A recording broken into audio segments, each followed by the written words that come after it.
한판 브리핑 오늘은 민동기 평론가 함께하겠습니다. 어서 오십시오. 안녕하십니까. 자, 어제 윤석열 대통령 권성동 대표 간의 텔레그램 메시지 문자 파동 오늘도 뜨겁게 이슈가 이어지고 있군요. 대통령실이 입장을 내놓았는데요. 사적인 대화 내용이 어떤 경위로든지 노출이 돼서 국민이나 여러 언론에 일부 오해를 일으킨 점에 대해서는 대단히 바람직하지 않다, 유감스럽다 이런 입장을 내놓았고요. 최영범 홍보수석 비서관이 오늘 브리핑을 가졌는데 권성동 국민의힘 직무대행께서 입장을 밝히고 설명한 것으로 알고 있다. 예. 거기에 덧붙여서 대통령실이 공식적으로 추가 입장을 밝히는 것은 적절치 않다 이렇게 얘기를 했습니다. 다만 최 수석은 사견을 전제로요. 당무는 당 지도부가 알아서 잘 꾸려나갈 일이고 윤 대통령이 일일이 지침을 주거나 하는 일은 없다라고 얘기를 했고 문자 메시지를 지나치게 확대 해석하거나 정치적 의미를 과도하게 부여하는 것은 바람직하지 않다 이렇게 얘기를 했습니다. 예. 대통령실은 이준석 대표도 전후 사정을 미뤄 짐작할 테고 특별히 오해는 하지 않으리라 생각한다 이런 입장을 내놓기도 했습니다. 예, 전후 사정을 미뤄 짐작할 테고 오해는 하지 않을 거라고 대통령실이 말하자 이준석 대표가 화답했어요. 오해할 여지 없이 정확히 이해하고 있다. 그렇습니다. 그러니까 윤 대통령의 메시지가 자신에 대한 부정적 태도가 담긴 것으로 해석한다. 이제 이렇게 그런 해석이 의미인가요? 되는 것으로 일단 보이고요. 예. 이준석 대표가 페이스북에 다른 글도 썼습니다. 앞에서는 양의 머리를 걸어놓고 뒤에서는 정상배들에게서 개고기 받아와서 판다. 그러니까 불편한 심기를 상당히 좀 드러낸 것으로 보이고요. 양두 구육. 그렇습니다. 예. 그리고 그 섬에서는 여기서 그 섬은 여의도를 얘기하는 것 같습니다. 예. 카메라가 사라지면 눈 동그랗게 뜨고 윽박 지르고 카메라 들어오면 반달 눈웃음으로 악수하러 오고 이렇게 글을 썼고 그런데 이 섬, 여기서 이 섬은 울릉도를 얘기하는 건데요. 예. 이 섬은 모든 것이 보이는 대로 솔직해서 좋다. 이렇게 또 글을 쓰기도 했습니다. 네. 자, 민주당 등 야당 반응 어떻게 나오고 있습니까? 우상호 민주당 비대위원장이 대한민국 대통령이 자기 당 집권당의 대표를 제거하고 기분 좋아서 권한대행에게 이런 문자를 보낼 정도로 대한민국이 한가한가 이렇게 반문을 했고요. 예. 대통령이 이런 데나 관심을 두니 민생과 경제가 더 어려워진 것 아닌가 이렇게 비판을 했습니다.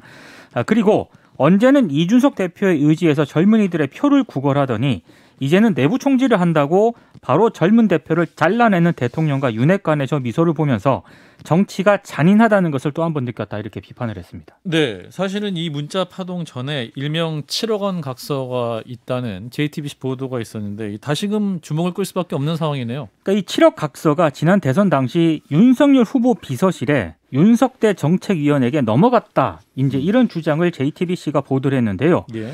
이 7억 각서의 투자처로 지목이 된 대전 지역의 한 병원의 이동규 원장이 있지 않습니까? 예. 자신의 이름과 얼굴을 공개하고 JTBC와 인터뷰를 가졌습니다. 그러니까 보도 내용을 요약을 하면 이준석 대표의 측근인 김철근 당대표 정무실장이 이른바 성상납 의혹을 무마하기 위해 장모 씨를 이제 만났고 예. 이때 이제 7억 투자 각서를 써줬다는 그 내용인데 그러니까 무마하는 대가로 그렇습니다. 근데 예. 이 7억 투자 각서가 이 장 씨와 지역 건설업자 김모 씨를 거쳐서 대선 당시 윤석열 후보 비서실 윤석대 정책위원에게 전달이 됐다는 그런 내용인데 예. 이 보도가 또 주목을 받는 이유는요. 이보다 앞서서 JTBC가 또 보도한 내용이 있거든요.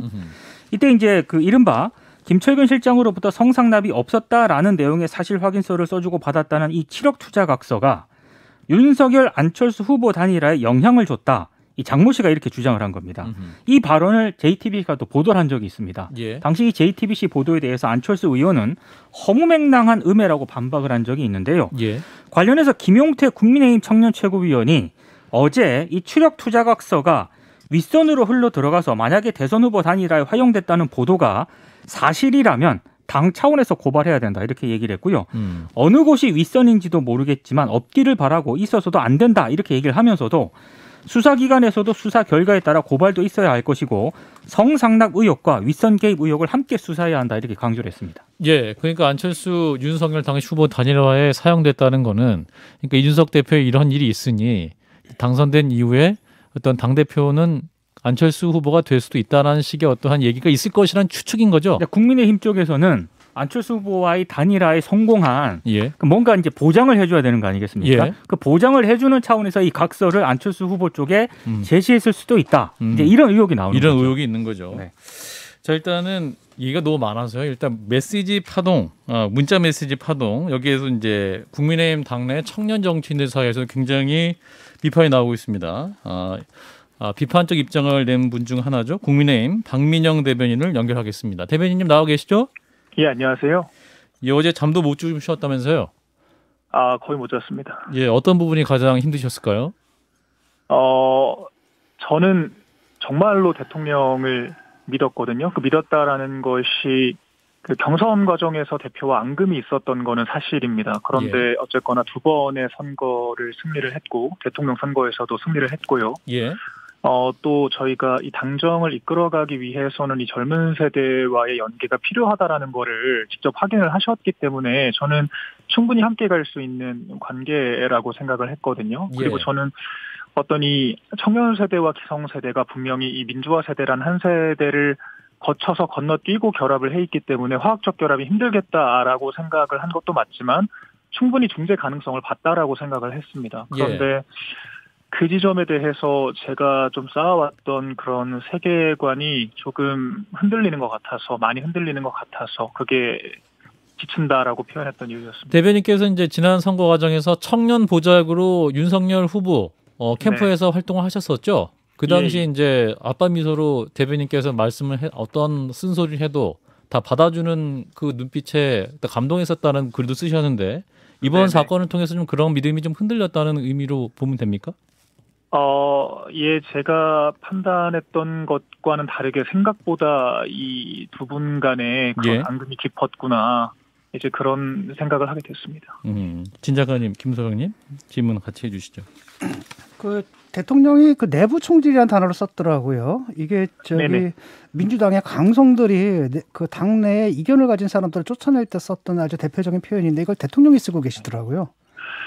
그러니까 이제 사실 이준석 대표의 화법이나 어떤 뭐 여론 대응 방식이 물론 저도 많이 부족한 측면들이 있습니다. 그런 면에서. 근데 공격적으로 보일 수 있는 건 사실이라고 생각을 합니다. 그런데 그런 것들이 어떤 메시지가 이 내부적으로 향했을 때 이제 대통령이 저는 불편감을 느낄 수 있다라고 생각을 하거든요. 그런데 저는 그런 것을 이 내부 총질이라는 표현으로 단순화할 수는 절대 없다라고 생각을 합니다. 그러니까 저도 20대 젊은 남자로서 이제 홀로 여러 회의에 참여하면서 이 좀 상대적으로 소수자인 이 젊은 세대의 목소리를 대표하는 게 얼마나 힘든지를 여러 차례 느꼈었거든요. 그래서 점점 더 큰 목소리를 내지 않으면 내 생각이 관철되지 않는다라는 것을 깨닫게 됐고요. 그래서 그 대통령 선거 당시에 이준석 대표가 두 번째 소위 가출을 하지 않았습니까? 그렇죠. 그때 대표로서 부적절하다라고 비판을 하면서도 제가 왜 그런지는 충분히 이해하겠다라고 또 이야기를 했었거든요. 그런 맥락에서 저는 이 젊은 세대가 어떤 당을 향해서 이 젊은 세대를 대표하기 위해서 내는 그런 몸부림을 좀 이런 표현으로 단순화할 수는 없다라고 생각을 했습니다. 그리고 이제 권성동 대표대행 지금 사과를 하면서 자신에 대한 고마운 마음을 전하려고 일부에서 회자되는 표현을 사용하신 것 같다. 이준석 대표에 대한 불편함을 드러낸 적이 전혀 없다라고 하셨는데 일단 궁금한 것은 그나마 지금 당내에 있는 인사들 중에서 권성동 이 대표대행이 이준석 대표와 관계가 나쁘지 않았는데 지금 무슨 말씀하시는지 모르겠고 지금 권성동 대표 이번 사과 해명 어떻게 좀 들으셨습니까? 사실 권성동 원내대표께서는 최대한 할 수 있는 이야기를 하신 거라고 저는 개인적으로 이해를 하고 싶은데요. 제가 개인적으로 납득이 되냐라고 묻는다면 솔직히 그렇지 않은 측면들이 좀 많습니다. 이해가 되지 않는다. 그래서 지금 윤핵관들과의 갈등이 최고조에 달해서 이준석 대표에 대한 징계도 이어졌고 이래서 윤심이 반영된 거 아니냐 이런 추측만 나오다가 이번 이 파동으로 인해서 대통령의 의중이 좀 파악된 거 아니냐, 좀 확실해진 거 아니냐 이런 견해에 대해서는 좀 어떻게 보고 계십니까? 그러니까 그 순수하게 이 문장만 놓고 봤을 때는 그렇게 확언하기는 어렵다라고 생각을 하는데요. 근데 이제 뭔가 이 대통령이 대표에 대한 불편감을 느끼고 있었다라는 건 저희가 가시적으로 확인했다라는 걸 부정하기는 어렵죠. 거기에 대해서는 저희가 분명히 인정을 해야 되는 것이고요. 근데 저는 이런 것이 저는 윤석열 대통령을 하얀 도화지 같다라고 생각을 했습니다. 경선 때, 대선 때부터요. 실제로 그 도화지에 이 이준석 대표를 비롯한 청년들이 새로운 색깔을 칠했을 때 훨씬 다른 색을 보여주셨었거든요. 저는 그런 측면에서 이 인수위를 거쳐서 현재 용산 체제로 가는 과정에서 좀 대통령께 그 기존의 색을 지우고 또 다른 색을 칠하는 분들이 주변에 계신 것 같다는 생각을 합니다. 이제 그런 것들이 대통령의 의중에 영향을 준 것이 아닌가라고 생각을 하고, 저는 대통령께서 좀 이런 분들을 다시 멀리 하셔야 저희가 이 지금의 이런 실수를 회복하고 다시 정상 궤도로 돌아갈 수 있다고 생각합니다. 누구를 멀리해야 한다고 말씀하신 겁니까? 다시 말씀해 주실까요? 대통령이 누구를 멀리하셔야 된다고 말씀하신 누군가를 거죠? 특정하지는 않을 것이고요. 예. 그 어떤 제가 앞서서 이 내부 총질이란 표현에 대해서 제 견해를 말씀드리지 않았습니까? 예. 그런데 그렇게 좀 청년들을 좀 열악한 환경에서 대표하고자 하는 입장의 그런 메시지들을 좀 내부 총질이라는 식으로 누군가가 이제 대통령께 그렇게 이야기하는 그런 게 있다면 이제 그런 분들을 멀리하는 게 좋지 않을까, 이제 그런 말씀을 드리고 그 문자 밑에 이제 쓰다만 글자가 저 눈에 딱 띄거든요. 강기훈이라는 이름이 등장하고. 네네네. 그 맥락으로 보면 이런 거 아니겠습니까? 이준석 대표 천에도 2030 끌어들이는데 아무 지장 없다. 우리한테는 대안이 있다. 그게 바로 강기훈이다. 네네네. 이런 뜻으로 읽히는데 그 강기훈이라는 사람 제가 좀 조사해봤더니 문제가 참 많더라고요. 네. 좀 끔찍할 정도거든요. 그 사고 방식이. 예. 그러니까 대변인 아세요, 그분? 제가 정확히 어떤 분인지는 알지는 못하고요. 예. 저도 이제 기사 보도를 통해서 이 선대위에서 어떤 역할을 하셨었는지와 유튜브 채널 운영하시는 그런 것들을 확인을 했습니다. 근데 제가 최근에 이 양극단을 배제해야 한다라는 그런 표현을 자주 사용을 했었거든요. 예. 그런데 사실 이런 것에 대한 그런 위기의식이 저는 개인적으로 계속 있었습니다. 왜냐하면 지금 이 원내대표실 이제 그 인근에서 또 그 소위 신남성연대 그런 조직들과 어떤 메시지 교류를 하는 것 같은 이제 그런 인식들이 지금 오고 가고 있거든요. 남성연대요? 신남성연대와 원내대표실 간에 그러니까 원내대표실과 직접 하는 게 아니라 이제 뭔가 그런 교류가 있는 것 같다라는 이야기들이 나오고 있었어요. 그래서 저는 그런 것뿐만 아니라 이런 그 과거 선대위 운영 방식과 저희가 여당이 되지 않았습니까? 그렇죠. 그런데 지금 이 상황에서 저희가 이런 것들을 계속 안고 가고 마치 이런 것들만 있으면 이준석 대표를 대체할 수 있다라는 이런 인식이 당내에 퍼지는 것이 저는 정말 큰 문제라고 생각을 했거든요. 그래서 저도 제가 이준석 대표가 이제 가끔 또 그런 경향들을 드러낼 때가 있었어요. 그래서 저도 비판을 했는데 이분을 딱 보니까 이준석 대표는 정말 그러니까 제가 제 생각을 바꿀 정도거든요. 그런데 이렇게 끔찍한 사람들을 데려다가 지금 그러니까 청년 정치를 하겠다라고 결합을 하게 되면은 단골이 뭐가 되겠습니까? 이게 말이 되는 소리를 해야지. 아니 그 지금 속으로 말하면 그 네오나치들인데 거의. 지금 대변인님 말씀하시는 신남성 연대라고 하면 예전에 그 국민의힘이 이수정 교수 영입할 때 그 당사 앞에서 반대 시위했던 그분들 말씀하시는 건가요? 네, 좀 이제 오프라인에서 자주 활동을 하시는 건데요. 예. 이제 이런 부분들이 최근에 그 원내대표실과 약간 이준석 대표 사이에서 여성가족부 폐지 같은 것들이 권성동 원내대표의 공적이다. 이제 이런 식으로 그 메시지 관리를 하더라고요, 단체에서. 그래서 제가 그 단체에서 직접적으로 결부됐다는 말씀을 못 드리겠습니다. 제가 말씀드릴 수 있는 거는 이제 그런 정황에서 저는 당이 이런 식으로 뭔가 어떤 당의 메시지가 이런 식으로 어떤 외부 세력에 의해서 좌지우지되고 이런 소위 극단이라고 표현할 수 있는 것들에 우리 당이 경도되면 안 된다. 저는 그런 생각을 오래 했었습니다. 강기훈이라는 분, 이분도 대통령실 기획비서관실 행정관 맞습니까? 그러면? 제가 거기까지는 확인하지 못했습니다. 근데 보도에는 그렇게 나와 있는 걸로 제가 봤습니다. 그분이 대통령실에 일하고 있다. 아니 그 부분은 이제 홍보수석이 오늘 한 말을 보면 강기훈 씨가 자유의 새벽당에서 그러니까 연관됐던 건 사실이다라고 했으니까 사실상 인정했다라고 봐야 되는 것 같고, 제 궁금증은 지금 강기훈 씨의 경우도 그렇고 그리고 또 다른 극우 유튜버인 안정권 씨의 누나 같은 경우도 지금 청와대 행정요원으로 근무했던 것이 최근에 나왔고, 그런데 반면에 지금 그 대변인님 포함해서 청년 보좌역들도 많은 분들이 들어가서 윤 대통령 후보 시절에 굉장히 좋은 아이디어를 많이 주셨었는데 이런 분들을 보면 실제로 정부 구성에서 좀 배제가 되는 느낌을 받았는데, 그러면 그 이런 관계에서 지금 말씀하신 중간에 있는 입장분들은 대통령실로 잘 못 들어간 상태로 저희들이 보면 맞는 겁니까? 제가 그걸 단적으로 잘라서 말씀드리기는 어렵고요. 그 안중권 씨 같은 경우에는 제가 어떤 커넥션이 있다라고 전혀 말씀드릴 수 있는 근거가 없습니다. 그렇기 때문에 네. 제가 그건 말씀드리기가 어렵고요. 예. 다만 이 지점에서 제가 당정에 조언을 하고 싶은 것은요.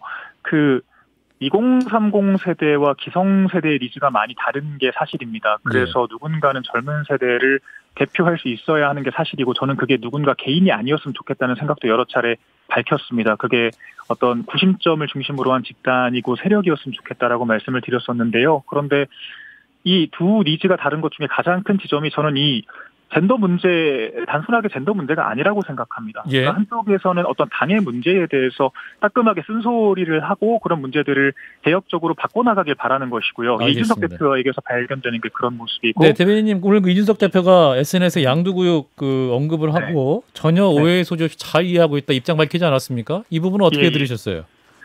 그러니까 이준석 대표가 할 수 있는 저는 원론적인 대응을 했다라고 생각을 하고요. 예. 그러니까 근데 이 이상으로 나아갔을 때는 또 이게 갈등적으로 비칠 수 있기 때문에 이 정도까지 하는 게 좋지 않을까. 저는 그런 생각이 들었습니다. 이번 사태 수습은 될 수 있을까요? 일각에선 권성동 대표 대행이 사퇴해야 된다 이런 또 과격한 목소리까지 나오고 있습니다만. 근데 이게 직무대행이 사퇴한다라고 해서 이게 대안이 없는 게 제일 문제라고 저는 생각을 하거든요. 예. 그래서 저는 지금 체제 안에서 수습점을 찾는 게 맞다라고 생각을 하고요. 예. 이게 지금 근데 어떤 이준석 대표와 이 기성 정치 세력 간의 갈등이 봉합될 수 있겠냐라고 하면 제가 어제 회의감을 느꼈던 게 바로 이 지점이었습니다. 이게 우리 당이 어느 순간부터 이 남성과 여성 혹은 젊은 세대와 기성 세대 중에 하나를 선택해야만 하는 저는 그런 구도로 가고 있는 것 같거든요. 제가 이게 제일 안타까운 지점입니다. 알겠습니다. 자, 이거에서는 이제 대통령도 입장 내야 되는 것이 아니냐라는 말도 나옵니다. 이 말씀만 듣고 마무리하죠. 전 대통령이 직접 입장을 내는 것은 이 문제 해결에는 도움이 안 되는 것 같다라고 생각을 하고요. 이미 대통령실에서 입장이 나왔고 어쨌거나 당에서 큰 실수를 한 것이기 때문에 당 안에서 갈무리하는 게 중요할 것 같습니다. 네, 여기까지 듣겠습니다. 고맙습니다. 네, 감사합니다. 네, 국민의힘 박민영 대변인이었습니다. 자, 문자 파동 어디까지 갈까요, 진 작가님? 글쎄요, 이거 어떻게 보면 하나의 해프닝에 불과한데 제가 이제 주목하는 것은 이게 그냥 해프닝이 아니라 이 해프닝을 통해 드러난 거 있지 않습니까? 그렇죠. 지금 박민영 대변인도 경계한 게 뭐냐면 이 극단주의자들하고 결합이야 당이. 그나마 이제 이준석이 있었을 때는 그렇게 극단적이지는 않거든요. 이준석 대표 같은 게 제가 비판을 하게 되면 아니다라고 얘기를 해요. 근데 이 사람들은 노골적으로 그렇다라고 얘기하는 사람이거든요. 그렇게 해야 한다. 그렇죠. 반외국인, 반여성주의 등등등. 이런 극단주의자들하고 당이 지금 젊은 피라는 이름이 이렇게 결합이 되게 되면은 결국은 어떻게 되게 되냐면 6070 그 낡은 모습에다가 아주 더 극단적인 것이 결합이 돼서 국민의힘이 그동안 사실 좀 많이 변하지 않았습니까? 그렇죠. 나름대로 좋은 방향으로. 그걸 다 뒤엎고 과거보다도 더 후퇴하는 이런 결과를 낳는다라는 거죠. 저는 여기에 주목을 하고 있고 이렇게 당을 지금 만들어가는데 그 이른바 윤핵관이라는 사람들이 있는 거죠. 권성동하고 장지원. 그게 이번 사건을 통해서 드러났다고 봐요. 김 소장님. 예, 옛날엔 중국이 중공이라고 우리가 불렀지 않습니까? 예, 그 중공이라고 부르던 세대와 중공이라고 불러야 한다는 세대가 같이 만나서 기묘한 결합을 하는 상태가 되는 것이고 그 중간에서 제가 이준석 대표를 이런 식으로 옹호하게 될지 몰랐습니다.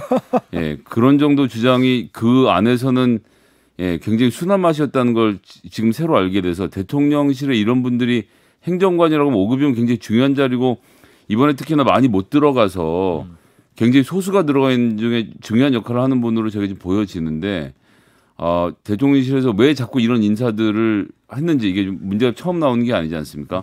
어디서부터 어떻게 추천됐는지의 과정에 대해 좀 설명을 해 주실 필요를 느낍니다. 강기훈과 함께 딱 이걸 보면은 이분들이 이게 왜 문제인지조차를 몰라요 지금. 그리고 그 다음 주에 이제 완성되는 글자로 봤을 땐 들이라고 써 있다는 것으로 제가 추정해 볼 수 있는데요. 예. 이 얘기는 또 이따가 김재원 전 최고위원을 스페인으로 연결해서 할 수 있을 것 같아서요. 자, 14만 전체 경찰 회의 이제 오늘 철회하겠다라는 입장이 나왔군요.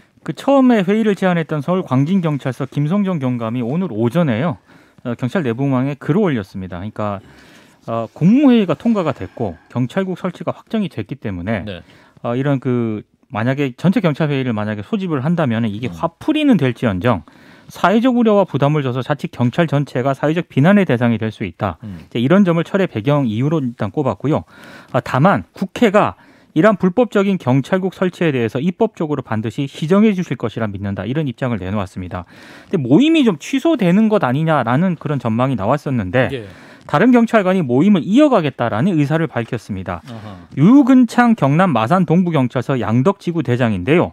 오늘 오전에 30일 행사는 진행하겠다라는 제목의 글을 또 내부 게시판에 올렸습니다. 그러니까 한마디로 많은 동료들이 참석하는 행사는 현실적으로 준비하기 어렵지만 적은 동료들이 모이더라도 14만 경찰이 모인 효과를 품격 있게 보일 수 있는 행사로 만들어 보겠다. 회의 강행 의지를 밝혔습니다. 그러니까 일단 어떤 모양으로든 모이는 분들이 있을 수 있다는 거네요. 내일 구체적으로 뭐 장소라든가 이런 거를 밝히겠다고 일단 입장을 내놓았습니다. 이제 전체 모임 일단은 철회하면서 이제 경찰들은 이제 국회에다가 일을 좀 해달라는 건데 정치권에서는 또 이상민 행안부 장관 탄핵 얘기가 나와요. 그러니까 해임 건의안 및 탄핵 소추안 그리고 권한쟁의 심판 청구 등의 가능성을 열어놓고 민주당이 전방위 대응을 예고를 했는데요. 예. 경찰 장악대책위원회 위원장으로 비대위원인 한정혜 의원을 선임을 했고요. 그리고 어제 국무회의에서 시행령으로 경찰국 신설안을 통과시키지 않았습니까? 이걸 법령 위반으로 보고 이상민 행안부 장관 탄핵 가능성도 검토하겠다고 밝혔습니다. 특히 경찰 출신인 권은희 국민의힘 의원이 이상민 장관의 탄핵 소추 추진을 좀 시사를 했는데 예. 여기에 이제 연대를 하겠다는 그런 입장도 내놓은 상태입니다. 민주당 서영교 의원이 통화했다. 그렇습니다. 이렇게 얘기를 하고 있는데. 네. 자, 일단은 경찰회의 전국 경찰회의가 철회가 됐습니다. 일단 국회에 기대를 거겠다는 것이고 일단 좀 소강 상태로 갈 수 있을까요? 진 작가님부터. 사실 이게 이렇게 싸울 일이 아니거든요. 네. 원래 그 경찰국을 신설한다라는 것은 이렇게 정치화되기 이전까지만 해도 이 문제를 해결할 수 있는 합리적인 방안으로서 그냥 시민사회에서 얘기가 됐던 거예요. 예. 그런데 갑자기 이게 이제 이상하게 되면서 저는 커뮤니케이션의 문제라고 보거든요. 기본적으로는 여기서 좀 한 가지 문제가 된다라고 한다면 짚을 수 있는 것은 이걸 그냥 법안을 우리 김성희 소장이 늘 얘기한 것처럼 법안을 만들어서 했으면 깔끔한데 자꾸 시행령으로 하다 보니까 뭔가 편법 같은 느낌을 주는 부분들. 그 야당의 또 뭐죠? 여당의 입장에서는 국회가 이제 장악돼 있기 때문에 또 안 될 거다라는 생각 때문에 그러는 것 같은데 그런 가운데서 이제 오해가 싹 터가지고. 그 경찰에 대해서 이 문제를 갖다 해결하는 게 아니라 정치적으로 그냥 진압을 한다는 식으로 좀 나온 것이 문제라고 봐요. 예. 최근모 장관이 뭐라고 그랬습니까? 쿠데타 하나의 얘기를 하고 그다음에 경찰대 60, 그다음에 총경들의 60%가 경찰대 출신이다. 이런 불필요한 말을 해서 경찰대로 자극을 했거든요. 그래서 네. 이번 기회에 국회로 넘어가 가지고 넘겨서 거기서 좀 원만하게 해결을 했으면 좋겠습니다. 예. 국회로 넘겨가면 빨리 해결될 수 있을까요?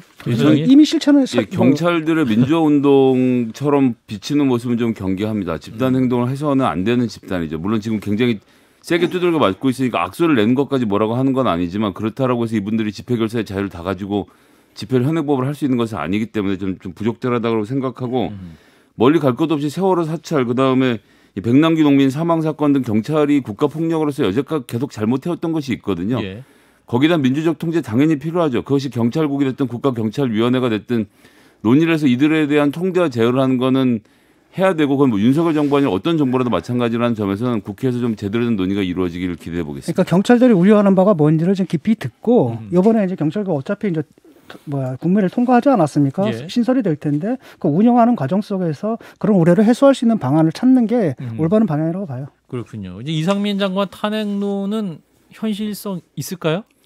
저는 뭐 3분의 1이 일단 발의하고 과반수가 동의하면 할 수 있는데 예. 계속 따지지만 이건 이상민 장관 이런 문제가 아니라 시행령으로 입법 사항을 대체하려고 하는 정부의 시도에 대해서는 확실하게 안 된다라는 선을 그어줄 필요가 좀 있다고 생각하기 때문에 네.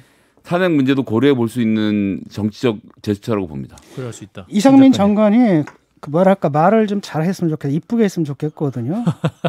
이게 장관 말이 아니라 무슨 그 뭐랄까 아주 당에서도 왜 그 초선들 시키잖아요. 쌈딱 시키는 거 있지 않습니까? 예. 거의 그런 수준의 언사들을 늘어놓고 장관은 주무장관이란 말이에요. 문제를 해결해야 되는 겁니다. 갈등을 해결해야 할 장관이 앉아가지고 말이죠. 공격수로 나서서 쓸데없는 발언들을 해서 문제를 더 꼬이게 만들어 그런 책임이 있거든요. 그나마 사과를 하셨더라고요. 앞으로 좀 조심했었으면 좋겠습니다. 그러니까 이 장관의 언어가 아니라 약간 정치인의 언어 같은 정치인의 성격을. 언어도 그것도 뭐냐 보통 이제 손에 뭐 묻히기 싫어가지고 초선들 시키잖아요. 왜? 예. 아니 뭐 대통령께서 스타 장관 언급을 하시니까 그게 난가 싶었나 보죠. 스타 장관 된 건 맞습니까? 악역은 안 됐죠. 이건 뭐 이렇게 해서 스타가 만들어지지 않습니다. 스타는 스타인데 악역이지. 알겠습니다. 좀 시간이 좀 많이 없어서요. 자, 2부에서 또 경찰국 설치 문제 본격적 토론을 준비하고 있습니다. 이웅혁 건국대학교 경찰학과 교수 그리고 양홍석 변호사 두 분과 함께 경찰국 설치 난 이렇게 본다 찬반 토론 진행할 테니까요. 또 청취자 여러분께서 의견 함께해 주시면 좋겠습니다. 자, 함께해 주신 분 민동기 평론가였습니다. 고맙습니다. 고맙습니다. 좋아요. 구독 알림 설정.